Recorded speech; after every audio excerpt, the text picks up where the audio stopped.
2K Sports pregame show, sponsored by Sprite.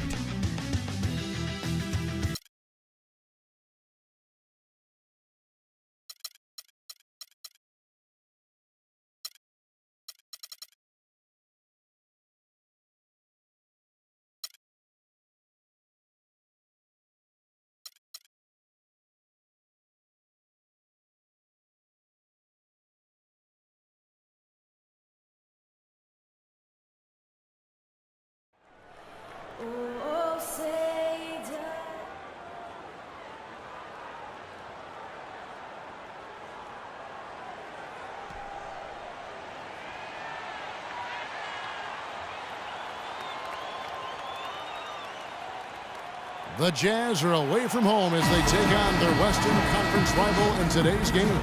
We're live at AT&T Center. Welcome to San Antonio, Texas for this Spurs home game.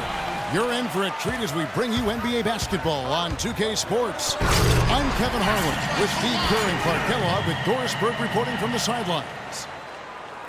And checking out Utah's opening lineup. Hayward 3 and Favors the 4. Exum and Burks, their backcourt. And it's Gobert in at the 5. Now here's Exum.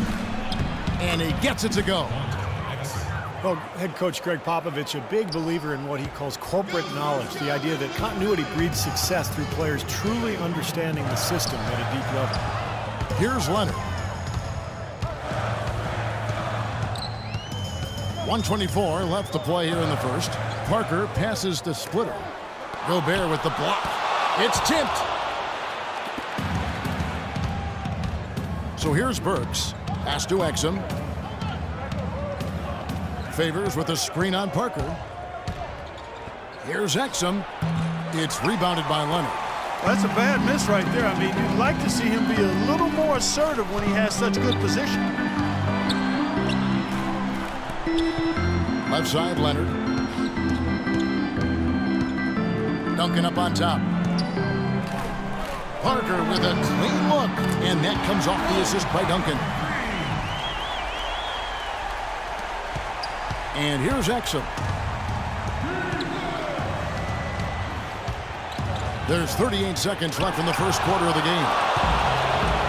And oh, here we go with Leonard. Nobody back. Rips down the breakaway slam. I'd say that shot was well within his range. You think so? I mean, I was pretty good from 2 feet and in myself. That's a gimme there. Here's Exum following the bucket by the Spurs. They set the pick. Out to Hayward. It's up a 3. A rebound by the Spurs. Now here's Leonard. Now Parker.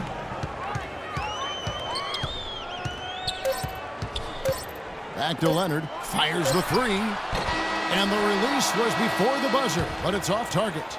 And that does it for the first quarter. Spurs out in front. They're up by 5. And we'll get the second quarter underway on the other side of this break.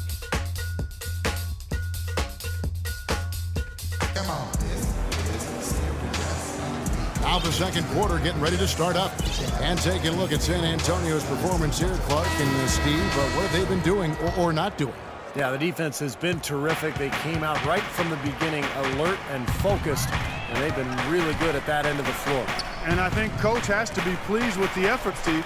And now, brought to you by Gatorade, all fueled up and ready to go. Let's reset our lineups. Taking a look at the Jazz. They've got Favors. Hood out there with Trey Burke. Then there's Trevor Booker. And it's Ingles in at the 3 spot. And Favors kicks to Hood. Count the bucket. Hood's got the second quarter going with the first basket of the period for the Jazz. Rodney Hood, 6'8" swingman, played a season at Mississippi State, then transferred to Duke. And he's a lefty with deep range on his shot. Very efficient. Shot just under 50% from the field and 40% from outside over his 2-year college career. Here's Hood following the 3-pointer by San Antonio. And it's good. He planted his feet on the pick and shielded the defender off. Very effective screen to set up the jumper, and that was the key to that play. And one concern for Hood has been his slender build, but He did a nice job of adding muscle going into the draft. Yeah, got up to close to 210 lbs, and that'll help him defensively and on the glass as well. I mean, he's got good height, good range on his shot for the wing spot. And I think the fact that he showed he was willing to put in the work to add that weight before the draft speaks volumes to this kid's character and work ethic. The Jazz shooting their first free throws. First trip to the line in this one. And you look at the numbers from a year ago, guys, this is a club that hit about 75% of its free throws. And I know the free throw shooting is an area they focused on improving coming into this season. Well, Derek Favors still developing offensively. I think he's trying to refine his post game and his shooting touch, but the potential is still there. Here's Baines. They get it again. Back to Green. There's the three. And Diaw kicks to Green. There's the triple. And the shot is good. Great job from behind the arc this quarter. I mean, shooting just under 60% for the game. I mean, that's smoking. About 3 seconds between shot and game clock. Burke kicks to Favors.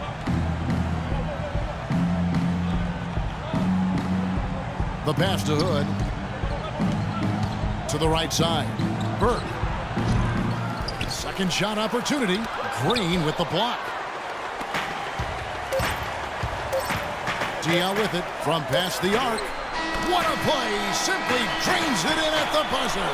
And that is simply a dagger on the way to the locker room. That three-pointer feels like a six-pointer coming when it did right at the end of the half. That'll do it for the first half.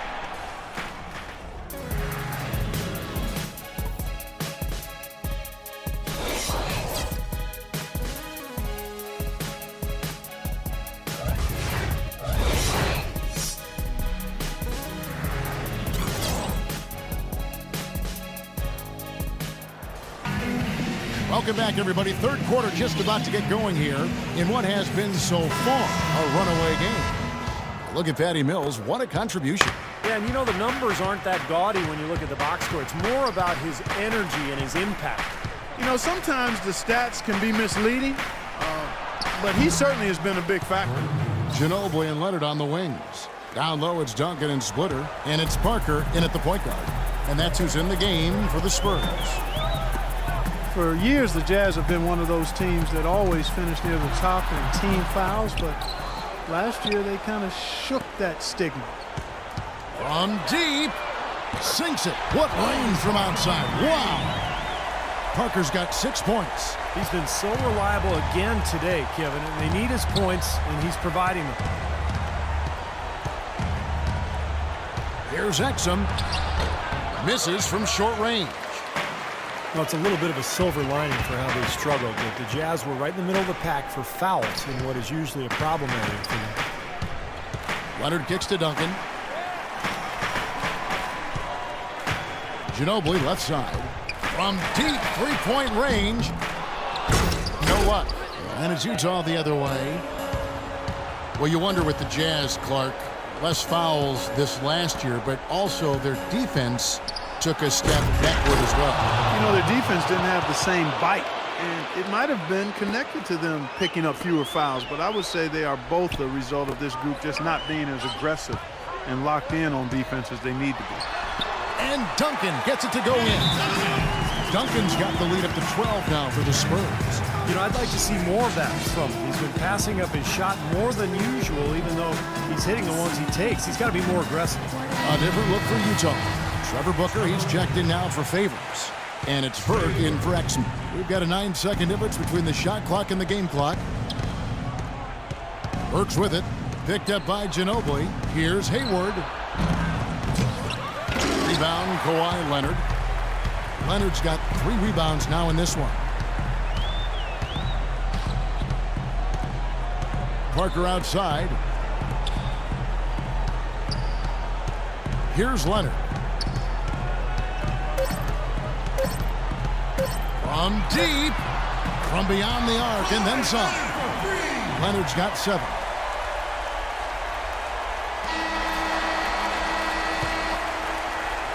And here at the end of the third quarter, it's a double-digit ball game. Spurs lead by 15. We're going to step aside for just a second, but join us right back here for the start of the fourth quarter next. And a chance right now to show you our State Farm assist of the game. Well, today it comes from one of the men in the middle. Kevin, let me tell you, anytime you get a big man who can pass like this, it really changes the way you can play offense, diversifies your offensive attack. Let me ask, who is the best passing big man you played with? Luke Longley. Oh, the Australian. Yes, big redhead, good passer down on the low block. #1 pick by Minnesota Timberwolves. And so in the game for the Jazz, Burks the off guard with Hayward at the 3. Gobert is out there with Trevor Booker. And it's Burke in at the 1 spot. And the shot is good. Well, after a horrible half of shooting, they've bounced back here in the second half and picked up their shooting percentage quite nicely. The dish to Green. Leonard attacking, and he takes that one up and powers it through. Well, tonight's battle is going to end with a very clear winner, leaving nothing to chance. An impressive win for the Spurs. Clark, what do you think was the deciding factor in this one? Simply field goal percentage. They shot the ball much better than the opponent. And Utah has possession, following the bucket by the Spurs. Burks dishes to Hayward. Here's Booker. Makes it off the glass. Well, you've got to like the focus that they're showing here in the second half. I see a lot more effort as well. I mean, it's amazing when you lock in mentally and bring some energy and intensity, things can pick up in a positive way for you. Leonard the pass to Diaw. Mills in the corner. Tries it from 19. And all around the rim that time before dropping in. Well, if it wasn't already out of reach, it is now thanks to this spurt. Just keep on firing, man. No reason to slow down now.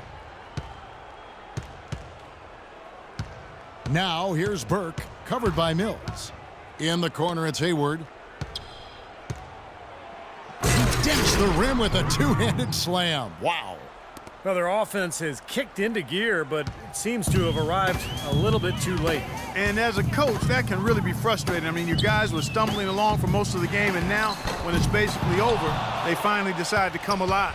Probably time to just say it, guys. This game is over. I think you're right on target there. Here's Booker.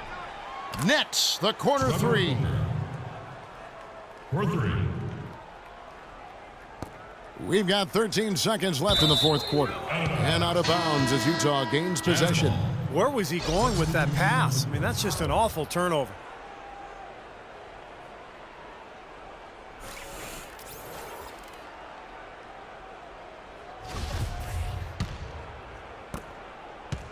Here's Cotton. Passes it to Hood.